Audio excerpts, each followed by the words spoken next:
Welcome to Who's Really the Boss podcast. I'm Rachel Dillon, and along with my husband, Marcus Dillon, we share the joys and challenges of leading a $3 million accounting firm together.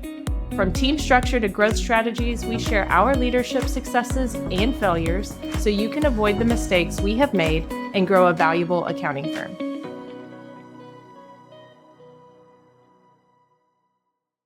Welcome back to another episode of Who's Really the Boss podcast. Hey, thanks for having me back. Let's do a Kinley and Avery update before we go into our actual episode. I'll start with Kinley. She's firstborn.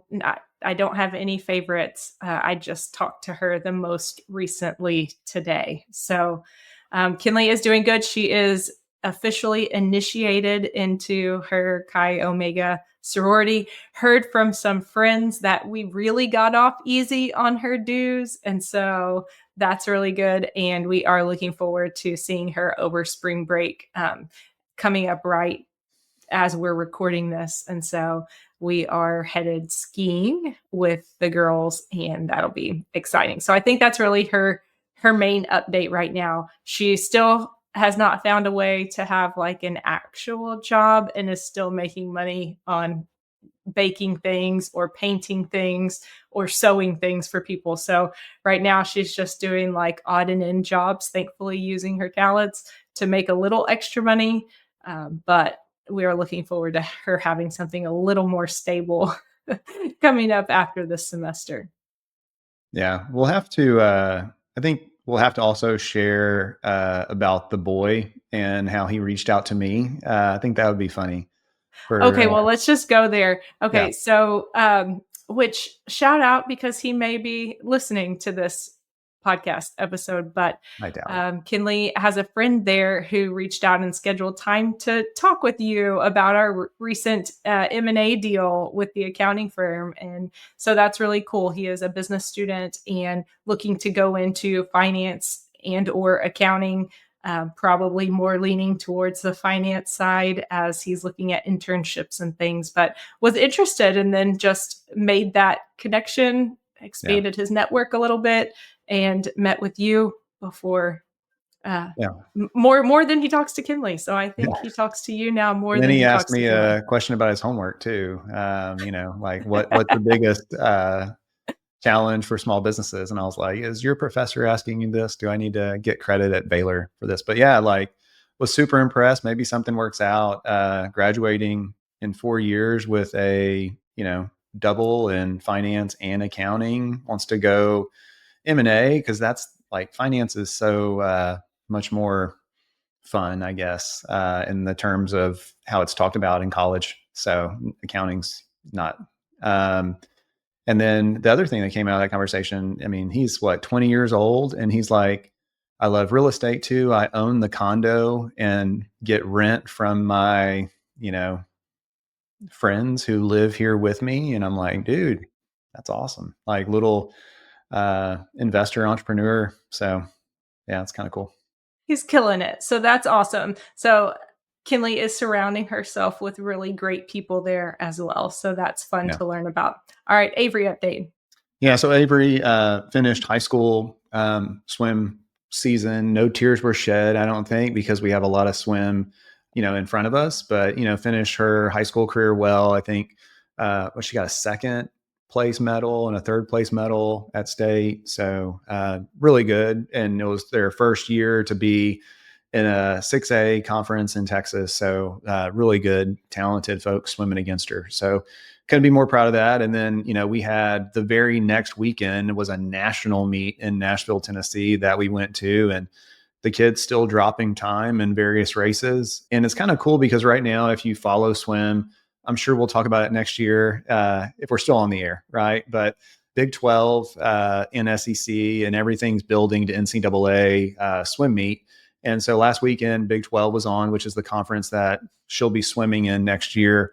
And she would have placed, in, I don't know if she would have podiumed with her time this year if she would have been swimming already, but she would definitely been in finals and in even the fastest heat of finals on a lot of her races. So super excited to watch her continue to swim. Try not to make her whole life about swim, but it's, kind of one of those things where it's just a lot of what she does, a lot of what she spends time on.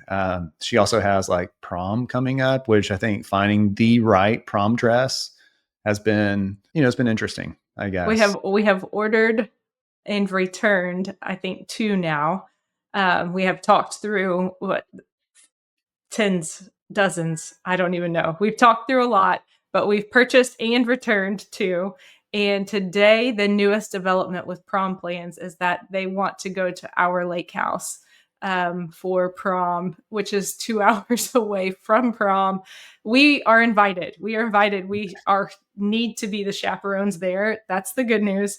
Yeah. And so now it's a debate on, do they drive themselves the night of prom, meaning they'll be arriving like midnight or after.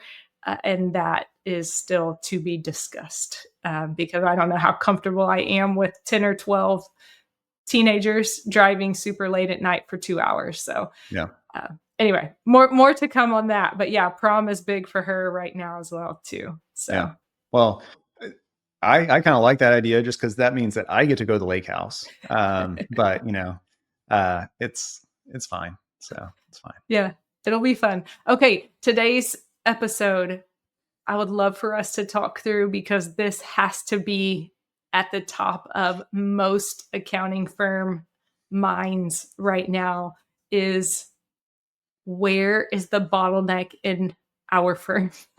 Where is the bottleneck? So Is we're that a recording question for this. me? Like, where's the bottleneck That in is our a firm? Yeah. question for all of us all the time, right? Because it it probably just moves, like the target just moves, and then you get to move to that next area of improvement, right? So once you've corrected one area, then you go to the next area and start to improve there. And so just being that we're recording here in March, it's a busy time for most accounting firms and figuring out where is that bottleneck. And so I think you will have the same answer as me, but what is the most common bottleneck in accounting firms, let's say 3 million and under?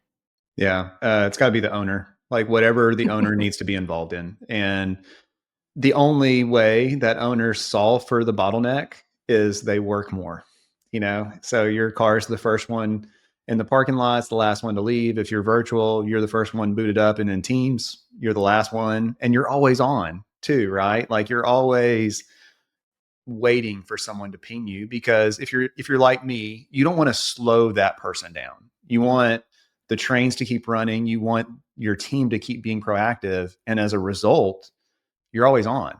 Like you're always available to answer questions. So my vote, and I don't know if it's right, but it's the owner.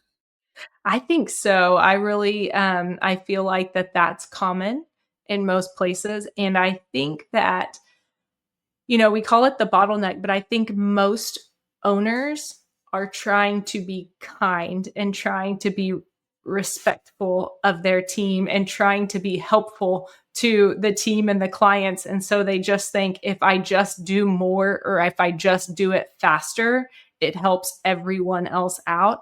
But that's not necessarily what we've experienced to be a solution to that problem.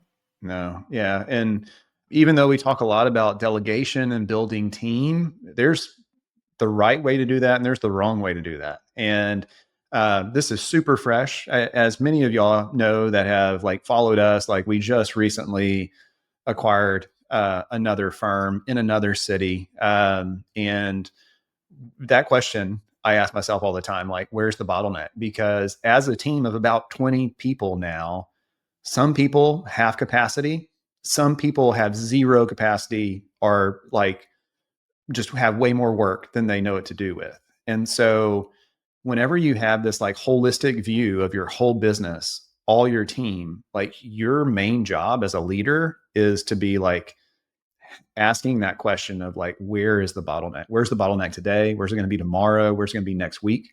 And once you can get proactive on that, like then we can start to either structure team or bring in team members. And it's a constant evolution of, what your business needs. What your business had 5 years ago is not what it needs tomorrow. So, love this conversation, love team structure, love team members. So it's good. So we grew Dillon Business Advisors to, was it 16 or 17, maybe 18 team members, where every, I mean, really, every team member really reported to you, Yeah. and every project definitely passed through you before it went out the door. And Yep. so, what I think our team size was around 16, 17 Yeah, it was when that definitely more than was 15. And it's feeling a little bit fresh right now 15. because I'm stepping into a role to help with St. Louis where everything has to go back through me, right? It's like delivery of the results of the tax return or of the financial or whatever the deliverable is. Like, I can't right now at today, I can't pass that off to somebody else because a few different reasons. We want to get the clients comfortable there, let them know that we're real people. And I had a great conversation. I called an individual this week, and he was so surprised. As soon as he heard my name, he's like, "Marcus Dillon, you're the guy, you're the owner." And I'm like, "Dude, I'm just cranking out tax returns right now. That's all I'm doing." Like, and you're the guy that's in my call. So it was kind of eye opening. It was fun. It was interesting that he stopped me in my tracks and been like, "Why are you calling me?" And I'm like, "Why am I calling you? Because this is what you're used to is why. And don't expect it next year. Like, if you're still in care of DBA, it's likely going to be a team member that calls and goes over these results with you." Yeah. So what are some reasons that accounting firms end up in this situation where ev- the owner is the end of every line, whether it's a people line or a project line? How do accounting firms end up like that? I think we can go really deep and dark here, and I think part of it is you can't rely on anybody other than yourself. You believe that fallacy that everything has to be done by you because you do it better than everybody else. I think part of it is that, and why would I train somebody? Why would I take the time to train somebody and then they do it wrong or they take twice as long as me? Like, there's all these excuses that we build into our reasoning for this. And once you're able to take a step back and really think about, where's my time best spent? What am I going to feel good about at the end of the day? Maybe at the end of my career, where I spent my most time. Is it going to be clicking boxes and double checking things? It could be delivering results of tax returns and interacting with, humans and, impacting others, but it's probably not going to be the grind of the puzzle. And I think so many of us fall back into this puzzle, right? Like, debits equal credits. Like, it has to work. Out of everything in life that's uncertain, accounting has to equal and has to work. And so, like, I think if you just go back to like what gives you comfort and knowing that accounting has to equal out and has to balance, maybe some people just want to feel like secure in that little puzzle that they do and not break outside of where life can get messy.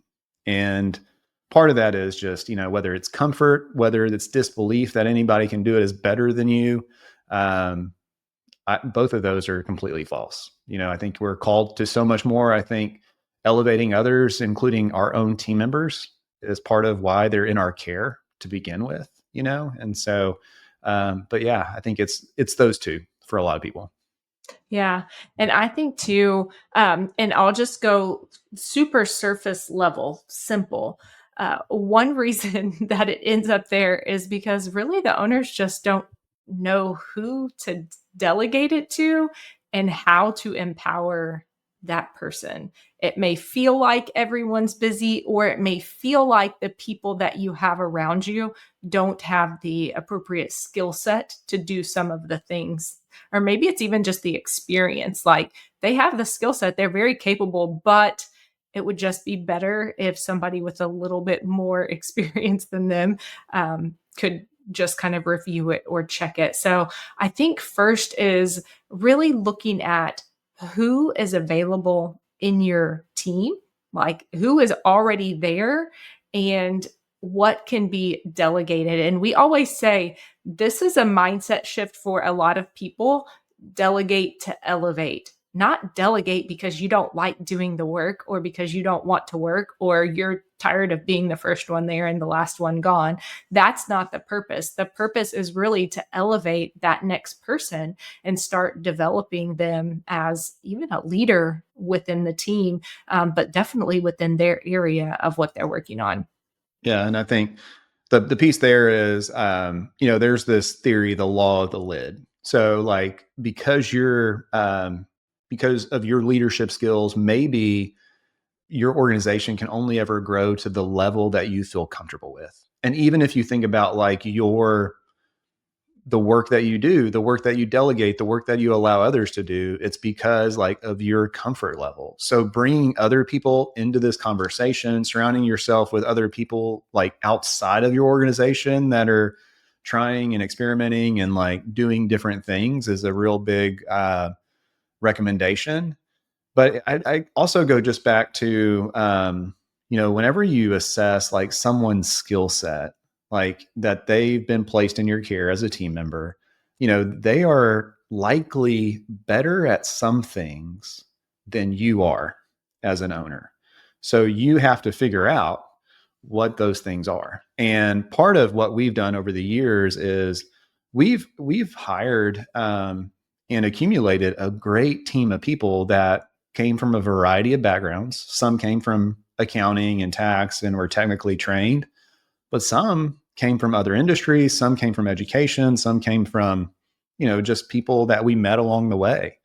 And, there are people that are great on the phone and they're great with clients and they, really just love the interaction with people. And then you have other people on the team, which would die. Like they would crawl under their desk if, the phone rang or if someone walked into their office, even though it'd be weird if they walk into their home office. But yeah, and I think you play up to the strengths, what people are going to feel comfortable with, like what they naturally gravitate to. And so the way that we've gotten to know what people are great at is by assessing our team throughout the years and getting to know one another better. And so whenever you ask that question, my next question, instead of answering your question, which I don't answer your questions a lot of times, is where do you start?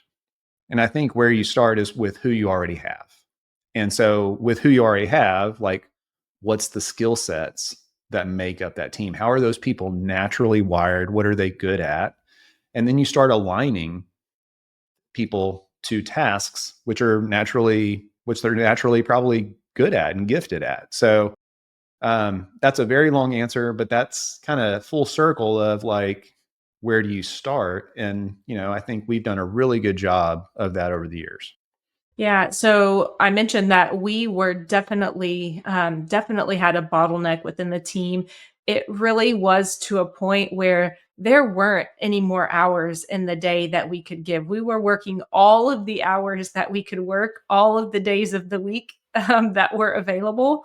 And so that bottleneck really looked like full capacity. There was no way to take on new work because you and me, because I was helping on the back end of tax administration, were at full capacity and couldn't give any more time. And so what we really looked at was, okay, we have like this web like organization structure of the firm. And it has the owner in the middle, and then all of these spokes where every single person, no matter what responsibilities they were handling, just pointed to you. And we started looking at, okay, what if we got really specific on what roles are needed, who is best qualified to do that role based on the responsibilities that they would have.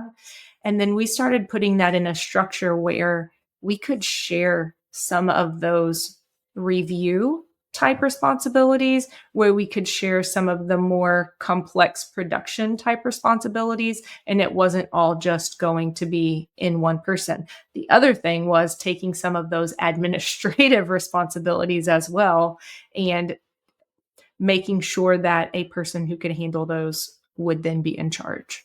Yeah. And I think you do have to step back from your business. The best place to start, you mentioned that WED, put together an org chart. As elementary as that seems, like if you need to go to your website and look at who all is on your team, if that's updated, pull payroll to see who all you pay if you forgot anybody. But yeah, an org chart is very helpful to just have like a baseline and know where you're starting.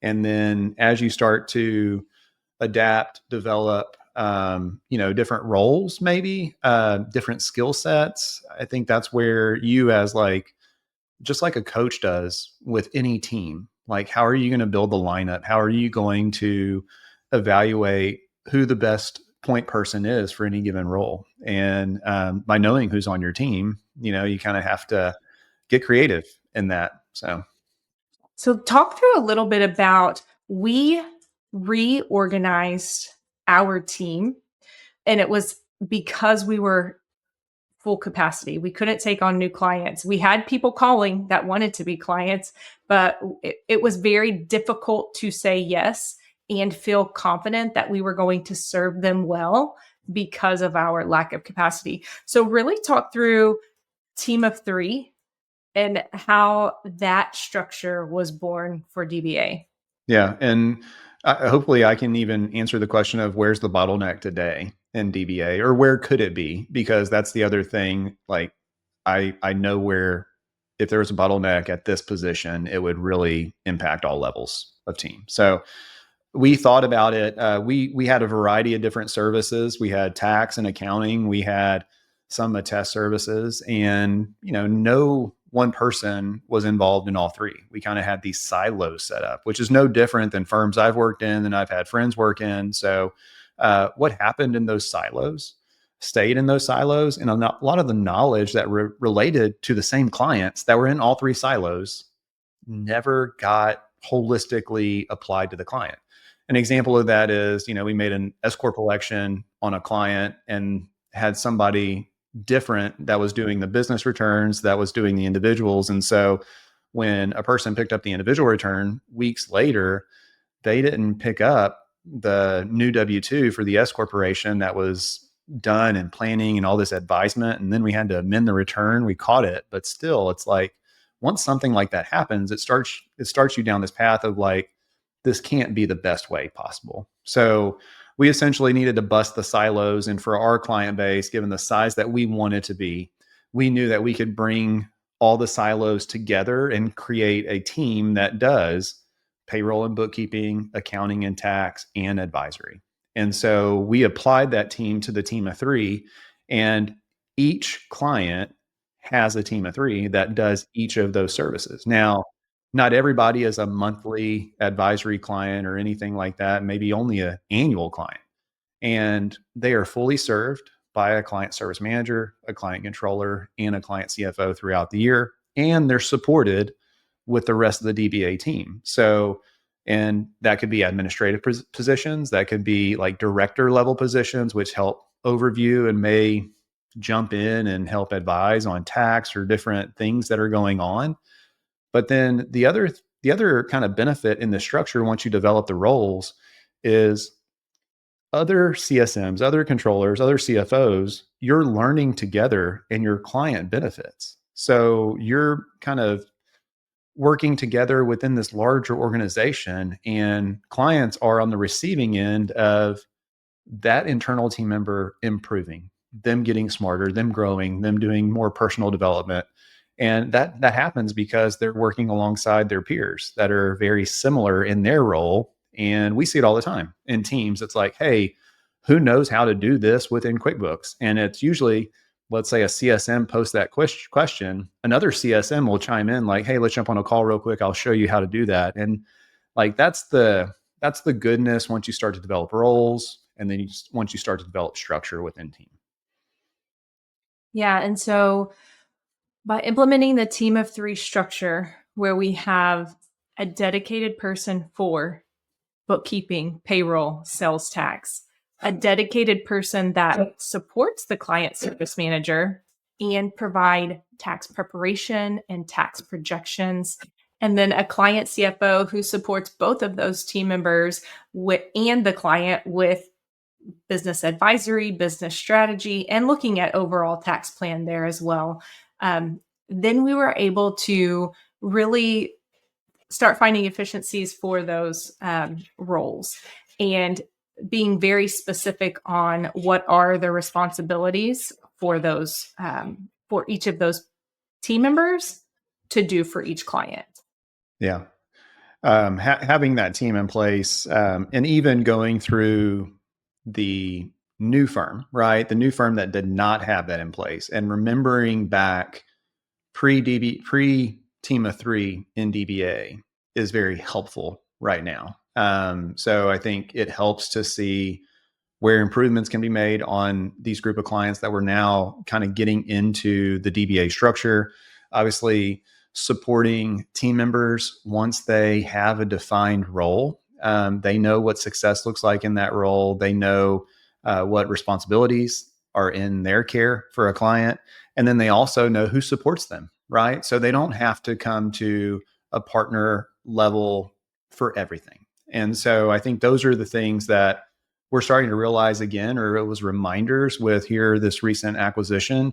And that's what I'm hopeful for. That's what I'm excited about is like once we get this service team to care for clients and provide the level of service that we've seen in DBA the last 4 or 5 years and has such high marks with high NPS scores, I can't wait to see the other side of that. Now, there's work to get that in place. And that's where a lot of our friends that hear us talk about this structure and talk about these roles, they have questions about how do you start? How do you get this in place? And so we started with that CSM role. I remember whenever you look back at like the org chart where everybody reported to me, what we started to do was move these CSMs or these roles to where they serve the clients, like you said, bookkeeping, accounting, payroll, and sales tax. The things that really need to get done, in the present, they're the ones that are working through the file on an ongoing basis, talking with clients about like missing items. What was this charged for? And while an owner or a leader can be doing that, it's so much easier to delegate that. So that's the position we started in. And then from there, I actually, for a while, for a season, for most of the clients, I actually sat in the client controller role and the client CFO role. And a lot of people ask, like, how can we do this? How can we move into this? So when I was sitting in those two roles and just doing everything, reviewing whatever the accountant or the CSM sent to me, then it was all Marcus from then on out, right? Like going over the results of the accounting, doing the tax return, going over the results of the tax return and advisory and what opportunities exist in the business. So that next step after we got the CSMs really built out was that client controller role. Who else could be involved in reviewing the accounting, helping prepare the tax return, and then delivering those results to the clients? And then I got to elevate a little bit over the whole kind of pod structure, if you will, because as we added team members, it just naturally filled out into this triangle of service or, really team of three model, to where I was able to move into a more business advisory and tax advisory role with majority of the clients. Now, the last step was having other people that we identified, given their skill set and their ability just to serve clients, who also could be brought into that client CFO role, to help lead team members and help lead clients. That's the last part of the equation. So don't jump ahead. I think that's how we started. That's what we learned as being the most successful way to implement this team of three. Yeah. And so let's talk through what did we see immediately from putting the, let's say, client service manager role into place. What kind of what benefits or even what challenges did we run into, but what were the benefits of putting those people in a specific role with specific responsibilities and clients that they were going to work on every single month, not just whoever they saw was the next project up? Yeah. I think the two big benefits there is the client starts to develop a relationship with that person. Like that becomes their person on the team. So they know who to go to for things whenever a situation arises at a client. And that helps, you know, save a little bit of time for a partner or a leader, because if the client doesn't know who to talk to, they're going to ask for you as the partner or leader. So that was nice. Like they were their first point of contact on most everything. And then the other big part of that we realized is the work got done, right? Like the accounting got touched and it got updated and all the bank feeds got cleared, bank accounts got reconciled, payroll got ran. There was never an emergency. And then sales tax got filed timely. So I would say between those two, client relationships and actually getting the work done, those were the benefits. The challenges that come on the other side are capacity. Every client's just a little bit different. Their volume's a little bit different, even if they're in the same industry. Personalities are different. People need a little bit more than others. So capacity comes into play. And you still have to recognize capacity limitations in each team member level. So we talked about being at capacity or extended. And as an owner, I think we typically think there's 24 hours in a day. And that's not the right way to think about it, especially whenever you're thinking about team members. And so it's a lot easier to think in terms of capacity for me to think about team members, because I know that CSM, given all they've got going on in life, they've given DBA 6 hours a day. And I know that I've only got those 6 hours. So we need to make the most of that time across the team. And how can they serve the right amount of clients? How can they, support the rest of the team, including me, in that 6 hours? And I think that's the difference whenever you start to dissect and start allocating work across team and across team members versus just relying on you as the owner and knowing that you can just work a little bit later. You can wake up a little bit earlier. You can never sleep, whatever that is, because, 24 hours in a day, that's not healthy. That's not the best way to think about it. Yeah, so we definitely saw a decrease in phone calls or emails coming specifically to you for those types of questions, and maybe all questions, because they got comfortable with that person and just started asking them all of their questions, if it was related to bookkeeping or payroll or tax or whatever it might be, that they got really comfortable with that.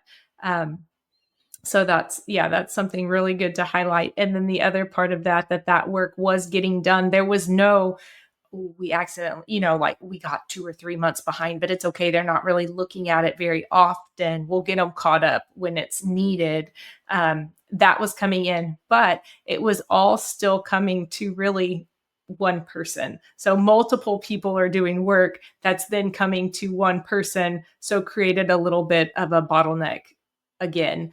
And that's how we kind of saw a need for, this can't be just a one person or a one level, like a team of 2 necessarily, that the team of 3 would be really beneficial.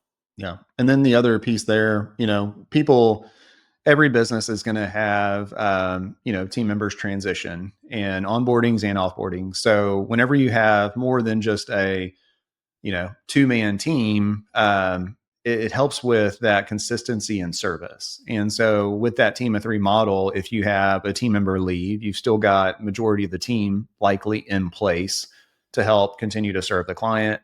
That controller may be doing CSM work if there's a CSM that is out on leave or, finds a new opportunity. And the same thing, if a controller is that person, the CSM is doing everything and working directly with the CFO to make sure that everything goes out on time. If that is the case, then there's not the immediate capacity available on the team just to reassign team members within roles. So, but yeah, just having that consistency, that's definitely a benefit of a team of 3. And when I look at, how DBA runs on a day-to-day basis now compared to other firms, including the one that we're, integrating right now into DBA, I just think back to like, why are we doing it any different? And I think clients have told us through different ways that it's a better service and they feel fully served. From a profitability and efficiency standpoint, it's great because instead of a lot of tasks being done at the higher billing and cost levels, you're able to spread that out. You're able to bring others in, and that's not dirty to talk about profitability. It's just it's a business, right? And so you do things and you try to make it as profitable as it can be within reason. So allocating work to different levels that could handle it was a huge win from a efficiency and effectiveness standpoint. And a few years back, we got so, effective, and we continue to be after clients are in care for a while. You just start to build up efficiencies and effectiveness, and you start to build capacity naturally within team. We looked up, and I think you mentioned like 16 or 17 people. We were able to do that same work with only 12 to 13 people. And so then it was, hey, what can we do with this excess capacity? Do we need this excess capacity, or can we release these team members to go find their new adventure? And essentially that's what we had to make the hard call to do. So I would say it's just an evolution. And what we saw in developing and kind of embracing this team of three model is more profitability, more owner time, more leader time to do other things and focus on aspects of the business that really move the needle more than just production work. Yeah. And so what that really looked like prior to putting those client service managers in their place and the whole team of three structure in their spot, we had team members who could very well put together a tax projection, could do an advisory meeting with clients, at a much different price point, categorizing transactions because they happened to have availability and there was work that needed to get done. And so by really putting in these roles and responsibilities, we were able to fix that where each person was at their appropriate place to do whatever responsibility that might be. You mentioned how we started and put in the layer of client service managers. Talk through how you transitioned from being like the controller to having multiple controllers. How are we able to start to delegate that on something that's so critical and crucial that it's accurate and Yeah. of good quality before it goes out? Well, from an accounting standpoint, the controllers are reviewing work that a CSM is in care of, right? And I was the one reviewing that. So I was helping correct and improve, where there needed to be improvements in the CSM's work or workflows process.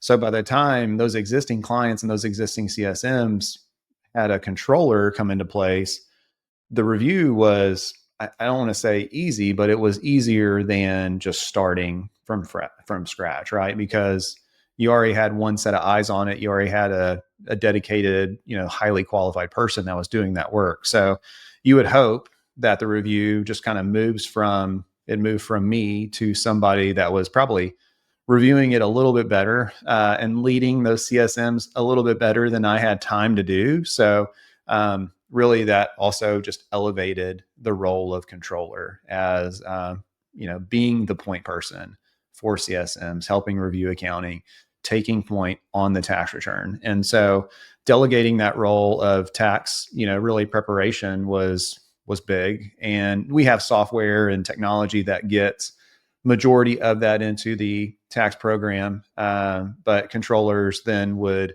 use that program to review what ended up in the tax program, make sure it aligns with what they know to be true for their clients and based on how their CSMs are working, and also aligns with the more business and tax advisory conversations that maybe a CFO is having with those clients throughout the year.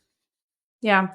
And we even started looking at, because we have other CPAs on the team who sit in that controller role, but started looking at the complexity of the clients, of who they would prepare and review. So, starting with maybe least complex or less complex clients to give them confidence to do. You maybe weren't reviewing them very closely anyway before they were going out. And so, just putting some processes, we have some different checklists that we go off of, but documenting some things and then allowing them to prepare and review or to review each other within that controller role versus the owner has to review every single thing before it goes out the door. Most likely, there are some clients within your care that don't necessarily have to have 2 or 3 sets of review before they go out to the client. Yeah, no, that's right. And I had mentioned earlier, I was the bottleneck at one time. I don't think, backing up from outside the St. Louis acquisition and everything like that, I don't think that I'm the bottleneck still. I think if I look where a biggest bottleneck could be within the organization, it is that client controller level, because they're right in the middle of everything, right? So if they get bogged down and they can't catch up with their review, then they can't do tax, then they can't advise a client, they can't help do tax projections. So what we're committed to doing, because we know controllers could be that, that part of the organization that has a real big tendency to be a bottleneck, is we're continuing to build out the team below the controller. And so what we're building out is that tax team, because we have all the necessary, like, I guess, however I would say that, we have all of the confidence that the accounting is being done accurately and done correctly by the CSMs. Controllers don't have that same resource like they do for accounting and a CSM for tax.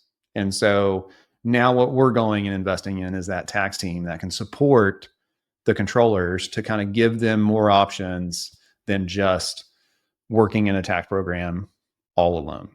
And we think that by allowing them to delegate to others on the tax team, then that also helps free them up to do higher level work. Yeah, so we have added to our team of 3 to the whole organization, to DBA. We added a client service manager assistant to help with some of the weekly responsibilities that our client service managers do. And so, what we are doing currently is adding a tax assistant in that same way.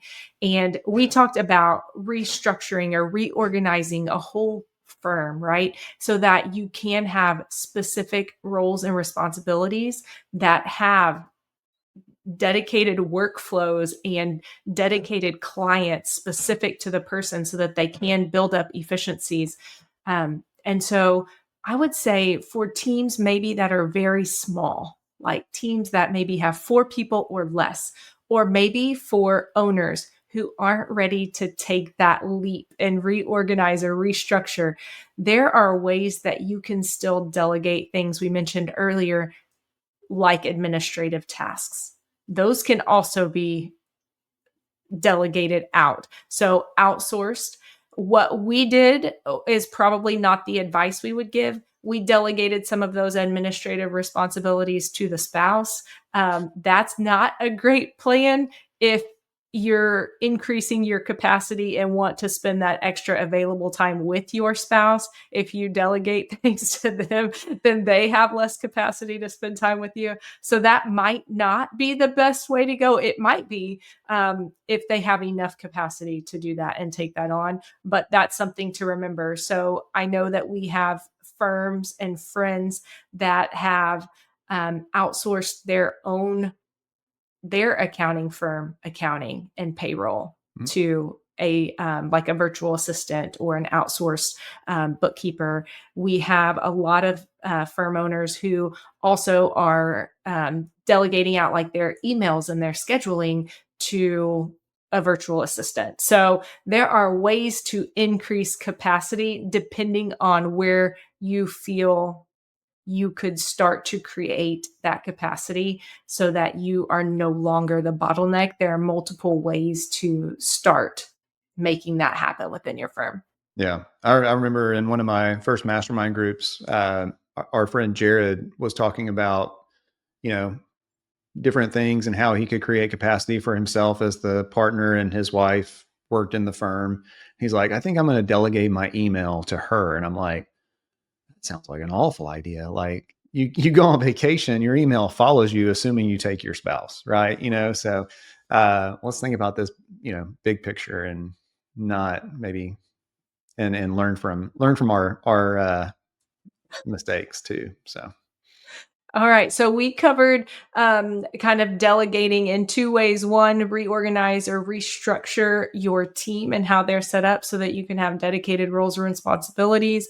We talked about maybe outsourcing specific administrative or accounting tasks for the firm if you're doing that as an owner and it's taking time away either from work or your family, right? There's only the same limited number of hours every day. But there are still a couple of other levers that we pulled to increase capacity and to really free up the bottleneck that was happening at DBA. I think that would be best saved for part 2. So if I would say right now, if listeners are having a hard time thinking about, I'm too busy to even think about what are the roles I need to create and how do I put people into them and how do I reassign clients and that sort of thing. Definitely listen to part 2 of this that will come out in a couple of weeks so that you can hear some other ideas that you may need to start in another place even before that. yeah. And I think this episode will come out right before the tax deadline, early April. So if you're listening to this currently and you're trying just to wrap up, like you said, like that's too big of a discussion, we can't really think through restructuring. What I would recommend you do today in the middle of trying to get through this tax season, this tax deadline, document what's painful. Just write it down. Like just grab a book, grab a notepad, and what has been painful the last few weeks. Where's pain exist today? What's in your way from ending this tax season well? And then once you've written that down, revisit it after tax season. And that's what we need to go tackle together. So I think those are the recommendations. And like Rachel said, we'll come back the second time around and share a little bit more about the other levers that you can pull. This has been a great conversation. Thanks for leading. Thanks for sharing. And I'll see you on the next. Thanks for listening to this episode. If you enjoyed the conversation and want to learn more, be sure to visit collective.cpa. You can schedule a meeting directly with me, Rachel, by clicking on the Contact Us page. Be sure to subscribe, like, and share so you don't miss any future episodes. We look forward to connecting with you soon.